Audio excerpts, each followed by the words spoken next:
So, welcome to episode 3 of The Green Room. Joining me again this week is our editor-at-large, Rhys Cohen. Rhys, welcome. Good morning. A little bit dusty How's it this going? morning. Yeah, not bad, thank you. I hear you're a little bit dusty this morning. Am I allowed to say that? Don't tell people that. Yeah, that's fine. It is Friday after all. I'm allowed to be a little bit dusty. Absolutely. If you can't be dusty on a Friday, Yeah. when can you be? Now, a couple of little things I should notice. First of all, different background for me. You'll notice. Yeah, Finally allowed into the office as my Uh-huh. wife's not using it, and allowed to step away from the kitchen table, which is pleasant.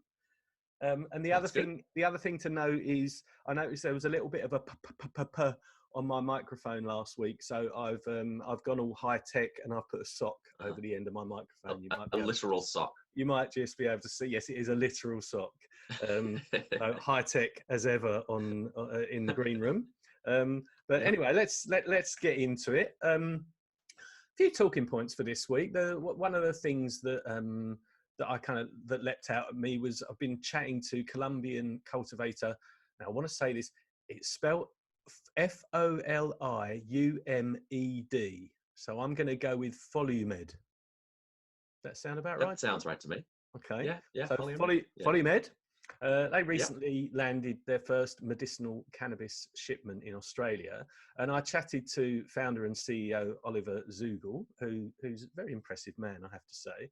And he was saying this is a good thing for Australian producers because they'll be able to save a fortune on expensive infrastructure, and it's a great thing for patients because it's going to potentially halve the cost of medicinal cannabis in this country. Now, I guess you could put this in the bucket of, well, he would say that, wouldn't he?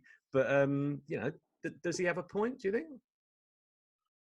Yeah, almost definitely to some extent. I mean, whether I remember, back in at the outset of this whole industry in Australia in 2015, 2016, we were talking about legalization. And back then people were saying things like, oh, why would you bother setting up a cultivation facility in Australia? It's so expensive and inefficient. You're going to get overtaken by Latin America, by, South African, cultivation. That doesn't make any sense, and that's a compelling argument. That makes sense, right? You're like, yeah, fair enough. Over a long enough time frame, I reckon that's probably spot on. Whether there's an opportunity in, the short term, by short term, I'm talking 10, 15, 20 years, maybe, to build a viable business that's successful, that does cultivation really well. I think that's still the case, it's still so early days. And we can see the long term, the commodification of cannabinoids that will happen or continue to happen, I suppose. But then, you look at, we've got some pretty successful cultivators here. There are plenty of, Canadian and American cultivators who are, and cultivation facilities in Portugal, which are managing to do things in a way that's cost efficient. So I think there's room for everybody to play, really. I think all of these business models continue to be viable and will continue to be viable depending on how well people execute them for quite some time to come. But it is nice to have even more price competition when it comes to products in Australia, because really at the end of the day, I reckon, what determines the price of a cannabis medicine has a lot less to do with whether it costs you 10 cents or 3 cents a gram to produce it, and a lot more to do with how long your supply chain is and how efficient your processes are and your economies of scale and that kind of thing. But yeah, we'll see. I'm a bit confused, and I wouldn't mind your kind of enlightenment on this. In that you've got a lot of companies are building and have built facilities here. I'd imagine with a view initially to the long term, or maybe eventually to the long term, whereby cannabis will be deregulated here and demand will significantly increase. I know it has increased, but will increase significantly, and they'll be able to fulfill that demand locally. Yeah. But in the absence of that, they've had to look for other markets, and some successfully, as we've seen recently, achieving big kind of export deals to Germany and the UK and other places. Yeah. But then you've got oversupply in Canada. You've got people like Folumed and others supplying to Australia from outside the country. So isn't that just going to mean there's just going to be so much cannabis around, and people are just going to be looking for anywhere to, I don't want to say dump it, that's the wrong way of phrasing it, but going to be looking for anywhere to kind of distribute it. Dump it. Yeah, I would say dump it. Yeah, it's a good point. I mean, like, you know, there's tons of cannabis sloshing around the system at the moment. But you know, it's not the right kind of cannabis. So, you know, all that million units of inventory or whatever it is, you know, sitting in the Canadian vaults that people are now choosing to destroy because it's cheaper than trying to use it. You know, that's all non-exportable, you know, material essentially. You know, that's GPP level, not GMP level material, largely. Right. You know, so it's sort of trapped within the Canadian ecosystem. And also, you know, what Canadian commentators are saying is it's also pretty low quality stuff, you know. And Canadian consumers, cannabis consumers, you know, that market is largely driven by recreational consumers, and a small number of recreational consumers are responsible for most of the demand. And these are people who spend a lot of time thinking about and using cannabis. You know, they're not necessarily interested in bargain basement, but, you know, which is what a lot of that material may be. So, you know, unlike Australian cultivated medicinal cannabis, which is more easily exported to Germany and, you know, eventually France, or soon France, and, you know, other large economies, Brazil, you know, like there are some really massive international medicinal cannabis markets that will come online in the next sort of 5 years or so, that could be really significant sources of demand for medicinal grade cannabis, you know. But, you know, the one thing I was thinking about this morning was, you know, over the long term, any Australian cultivator that's set up well enough to export large quantities of medicinal cannabis globally will be in the best position to take advantage of a recreational cannabis market that emerges in Australia. And for the foreseeable future, it doesn't appear that any country will be able to import or export recreational cannabis legally. So, you know, that's something that will for the foreseeable future require exclusively domestic cultivation.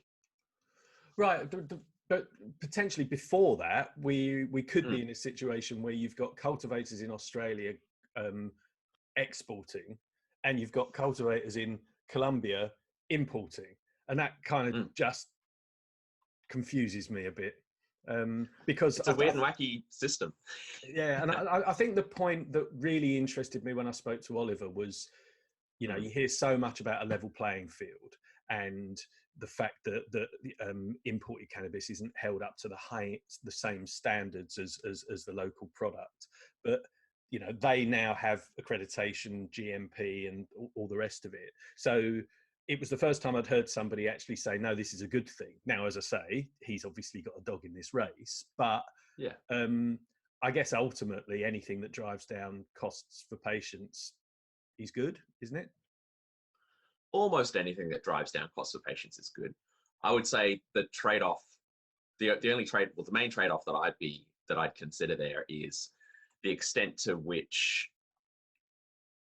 the product supply situation negatively impacts the incentives for companies to do proper medical research and to provide high quality products and high quality services to patients. You know, like price is obviously hugely important, and that will continue to be so, but it's not the only thing that patients need. Yeah, and I think, you know, as I said, Oliver certainly is somebody who's worked in heavily regulated environments before. He's an impressive guy. You kind of get a sense that, you know, there are people who aren't, how can I put this? They're not cannabis natives in the sense that they've kind of come to this from a different place. And if people like he and others are looking at the Australian market as an opportunity, then you'd imagine that he's not going to be the first and only to do this. So I guess we'll just have to wait and see how that plays out. But certainly, I I didn't get a sense that, you know, the comment thread didn't come alive with people going, "Oh, this is outrageous," you know, we've got enough problems without more supply. It felt like, you know, as he put it, so far they've had a warm welcome. Yeah. Yeah. And look, I don't know if this is a fair comment to make, but also I get the sense that a lot of patients and patient advocates have felt a lot of frustration with the Australian framework for a long time, which is fair enough. And, you know, many people have thrown that energy out to everyone who's involved in the system. That's, you know, the regulators, it's legislators, it's you know, it's the doctors, and it's the product companies. You know, so there's a lot of frustration that's been directed at Australian cannabis companies. Some people perceive them to not have been doing enough for patients. You know, so I think there'd also be a sizable percentage of the patient population who would be like, yeah, you know, you sucked in. To some extent. Does that make sense? I don't know. Maybe I'm not. Maybe that's an unfair caricature, but that's the sense that I get. Maybe, but you know, I think anyone who comes in and says I can halve the price is going to be popular, aren't they? The question is whether that happens or not. I suppose, but proof's in the pudding. Yeah, that's something we'll have to wait and see. Now, another one I wanted to chat to you about this week. You know how I love a media coverage story. I don't know if you've been following this one, but there's a guy in Tasmania, a cancer sufferer, he's 75 years old, Peter Fielding, who's been talking about his battle to get access to medicinal cannabis for his chronic pain and how difficult that's been in Tasmania. And he kind of, you know, made a video that appeared on Tasmanian daily The Mercury, which was very well argued. And the government's response, I think, you know, if you were putting it kindly, you'd say it was a tad on the cold side. But I was particularly interested in the editorial in The Mercury, and I'm going to kind of read it out because it's worth kind of hearing it out in full. But you know, they described it as patronising, insulting, and dangerously wrong.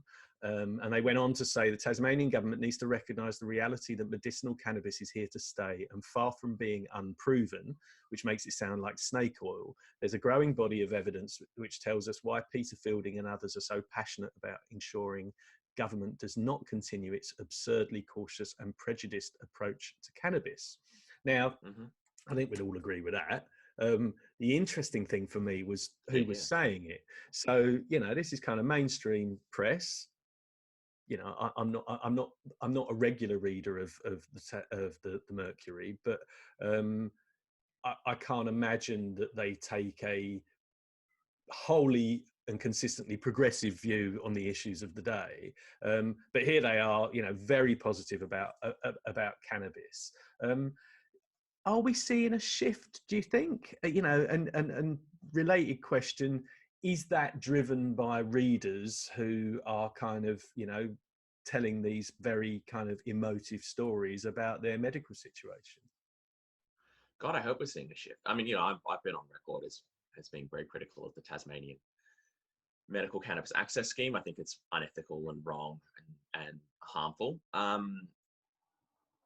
And you know, they've gotten away with it for such a long time because the sort of wind got taken out of their sails. So, you know, back in the early 2010s, there was this, you know, really incredible momentum nationwide moving towards the legalization of medicinal cannabis. And there were lots of cases of, you know, patients being arrested and you know, threatened with imprisonment for treating themselves with medicinal cannabis. You know, and these huge like interest stories, of course, Lucy and Dan's story and others. And it's so obvious to every Australian when they hear these stories that that's wrong and it shouldn't be happening, that it very quickly crystallized into immense public support for medicinal cannabis. You know, and almost every Australian would agree that medicinal cannabis should exist, and every politician at the time agreed that medicinal cannabis should exist. You had incredible bipartisan support in the federal parliament. That's great. But you know, there's a difference between formal legalization and actual legalization that produces like an outcome that people are looking for. And I think it's clear to me now, and it's been clear to everyone for a while, that the Tasmanian government implemented a tokenistic medicinal cannabis scheme, which what at the time was sufficient to convince people that the fight was over and we'd won. But what had actually happened is they'd been gazumped, and they've been leaving patients out in the cold ever since. And I'm surprised that it's taken this long for the mainstream media to pay attention to this issue again. But now that they have, I think it's pretty much a done deal, because there's well over 90% of Australians who support medicinal cannabis. It's very obvious that the Tasmanian approach to medicinal cannabis is bad and wrong, and they should be ashamed of themselves. And hopefully that's starting to change. I mean, what was really great for me was to see Bastian Seidel, who's now a Labor candidate or a Labor member in Tasmania, who was the president of the Royal Australasian College of General Practitioners during the legalization of medicinal cannabis and just after. And he was a very reasoned champion of medicinal cannabis legalization. So, it's great to see Bastian sort of back in the fight and leading the charge down there. I think that's going to be the change maker. And I might just come back to the whole sort of thought about what it is about, the press coverage that's changed. But just on your point about, people being dudded a little bit in terms of, governments love to be seen to be doing something without really doing much. I think people like Lucy Haslam would definitely argue the same thing is true of the 2016 laws. And that actually we've seen over the last 4 years that the devil's in the small print. So do you think the same thing applies? Yes, Tasmania is a particularly bad example, but right, it's the same process, right? Like, legalization isn't the end of the story. It's the beginning of another fight. It's a punctuation mark in the ongoing negotiation of medicinal cannabis in Australia. And you can't rest on your laurels. Otherwise, the system doesn't go anywhere. I think the interesting thing for me is, obviously looking at it from the perspective of kind of, publishing and journalism is, we can talk about the regulatory environment and the nuances of the rules and the laws, but most people aren't really interested in that. And if you're sitting in a news meeting at any kind of media organization, what you're looking for is the kind of the story, the nub of the story. And that's why the kind of human interest stories and the old cliche, if it bleeds it leads and all that stuff, right.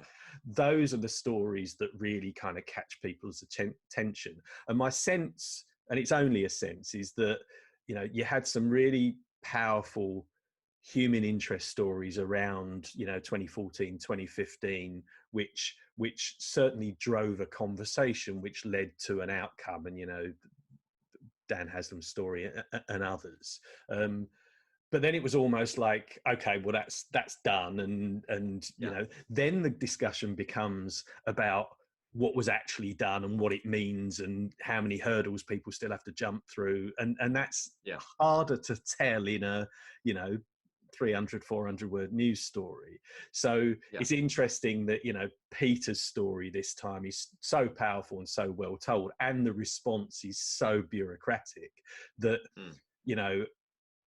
ultimately I think newspapers and media companies and news businesses go where their readers are, and this is just a really powerful story with a you could almost make a movie out of it, couldn't you? You can imagine who might play the morality bad play. It's like it's an old school Greek morality play. It's very clear.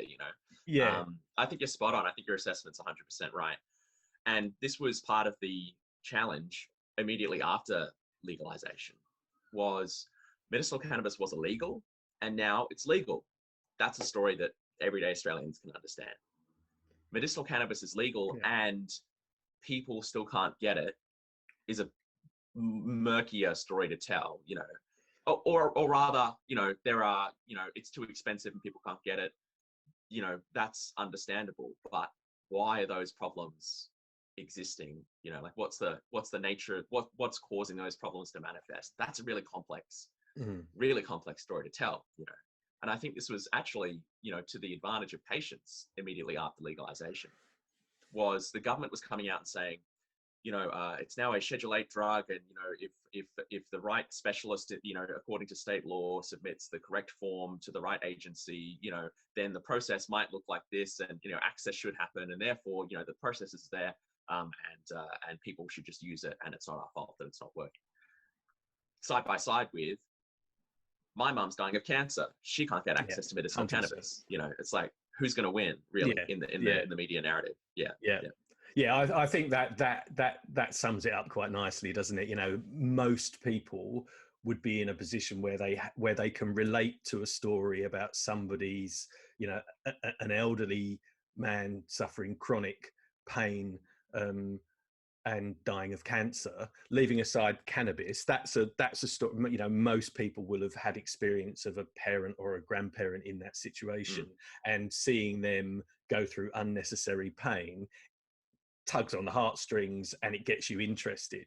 Whereas, as you say, talking about the nuances of Schedule 8, Schedule 4, all that stuff is not going to do the same thing. I distinctly remember I was at a medical cannabis conference, must have been 2 years ago, I guess, down in Melbourne. And John Skerritt, who I have a lot of time for actually, but was speaking. And he was presenting about medicinal cannabis, and he argued that, you know, product prices, you know, they are expensive, but you know, if you average it out, you know, the average Australian is only having to pay, you know, like $4 a day, you know. And he said it's like, you know, it's like the price of coffee every day, you know, which according to the maths, like, was accurate, you know. And the way he delivered it, you know, made sense to him in his head. But then someone from the audience put their hand up, and there's this guy, very professional looking guy in a suit and tie, like corporate, and said, like, you know, and basically harangued John Skerritt for downplaying the seriousness of affordability, and telling a story about his wife who was living with very late stage multiple sclerosis, and, you know, and explained the costs and the challenges that she was having. And it was just such an archetypical kind of engagement. And I think, the room, you know, the gentleman in the suit, you know, won out in terms of the narrative, even though John Skerritt's, you know, assessment in this case of, you know, how much it costs, $4 a day, was accurate. That's not what people care about, you know. Yeah, and that's a good point, and I'm sure most people know, but just to point out that John Skerritt, being the boss of the TGA, so has some influence in all of this. Yeah, interesting. Look, you know, as I say, long may it continue. I think ultimately, you know, it is going to be, politicians are going to need to have their feet held to the fire to an extent, because you know, they are driven by, obviously, ultimately they're driven by votes, and if there's votes in it, then that's a good thing. And from their point of view, I know that's cynical, but I think it's true. That's democracy. And it's going to be the, you know, the press can play an important role in holding them to account. So hugely important. I mean, like, it's funny. You know, reading up, as I'm doing recently, on sort of drug law reform history in Australia, I guess, like, the press is always one of the most important participants in drug law reform debates. And, you know, usually they, in my opinion, you know, cause a lot of issues by, you know, if we're talking about something that's more contentious, you know, like methadone treatments or supervised injection centers and that kind of thing. They can be responsible for whipping up a lot of negative public sentiment towards reasonable public health initiatives. But in this case, where everyone pretty much everyone in the country is behind medicinal cannabis, and pretty much all the journalists, like, are also behind medicinal cannabis, you know, you can't fight that. Yeah. Yeah. Well, let's hope there's a positive outcome for Peter as well. Okay. Well, just on a lighter note, so I shouldn't really laugh at my own jokes before I've even started, should I? But finally, a cannabis-infused drink is doing a roaring trade at the Queen's Farm Shop near Windsor Castle in England. Trip comes in peach and ginger or elderflower and mint flavors, and it's flying off the shelves by all accounts. Now, I know you love a punning headline, so I went with Royal Highness. Did that just for you. Right, thanks. Appreciate it. I love the body Slightly language. hungover on a Friday morning. I love the body language. It's a mixture of kind of disgust and just kind of, I don't know what just disgust. I think mostly. It's mostly disgust. My question to you is, who do we think the most pro plant royal would be?